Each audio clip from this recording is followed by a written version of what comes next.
மாவட்டம் ராமநாதபுரத்தில் தி cake point கடையில் வாங்கிய பிரெட்டில் துண்டு வயர்கள் மற்றும் வண்டுகள் இருந்ததைக் கண்டு வாடிக்கையாளர் அதிர்ச்சியடைந்தார். இது பற்றி கடைக்காரரிடம் விளக்கம் கேட்டதற்கு அலட்சியமாக பதில் அளித்ததாக சொல்லப்படுகிறது.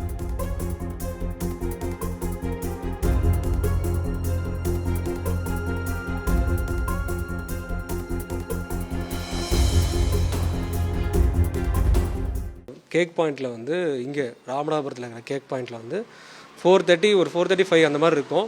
நான் போய் குழந்தைக்கு வந்து ஒரு ப்ரெட்டு பாக்கெட்டு, ஒரு சிப்ஸு, ஒரு கேக் ஒன்று வாங்கியிருந்தாங்க. அதில் வந்து பார்த்திங்கன்னா இன்றைக்கி காலைல தான் இது கூட என்கிட்ட பில்லு கூட என்கிட்ட இருக்குது. இன்றைக்கி காலைல தான் வந்து என் குழந்தைக்கு உடம்பு சரியில்லை. இன்றைக்கி காலைல வந்துட்டு ப்ரெட்டு ஓப்பன் பண்ணலான்னு சொல்லிட்டு ஓப்பன் பண்ணுறேன். அதில் வந்து இந்த ப்ரெட்டில் வந்து பார்த்திங்கன்னா இங்கே பாருங்கள், இந்த மாதிரி இருக்குது. இந்த மாதிரி ஒயர் வந்து இருக்குங்க, ஒயர் கட்டிங்ஸ் இருக்குது. அது போக வந்து பார்த்திங்கன்னா பூச்சி இருக்குங்க உள்ள.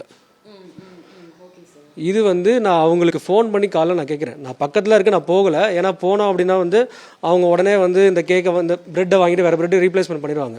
பட் இந்த மாதிரி எத்தனை பேர் கொடுத்துருக்காங்கன்னு தெரியாது எனக்கு வந்துட்டு. ஸோ இது வந்து யாருக்காவது யாருக்காவது கொடுத்தா கூட தெரியப்படுத்தணும் அப்படிங்கிறதுக்காக தான் இது வந்து நான் அவங்கள்ட்ட கம்ப்ளைண்ட்டாக நான் சொல்கிறேன்.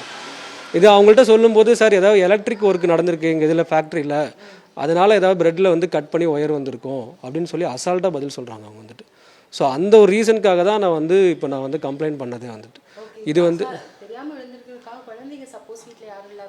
இல்லை, அது வந்து அவங்க புரிஞ்சிக்கவே மாட்டேங்கிறாங்க. திரும்ப சார் ஒரு எலக்ட்ரிக் நடந்திருக்கு, தப்பாக எடுத்துக்காதீங்க, சாரின்லாம் சொல்கிறாங்க.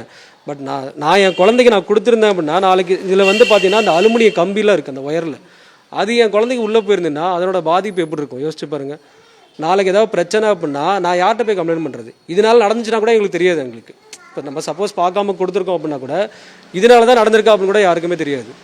அந்த ஒரு பர்பஸ்க்காக தான் இது என்ன பண்ணால் நான் ஃபுட் மேனேஜ்மெண்ட்லேயும் நான் கம்ப்ளைண்ட் பண்ணியிருக்கேன். நான் செய்திகளை உடனுக்குடனும் துல்லியமாகவும் தெரிந்து கொள்ள சப்ஸ்கிரைப் பண்ணுங்க.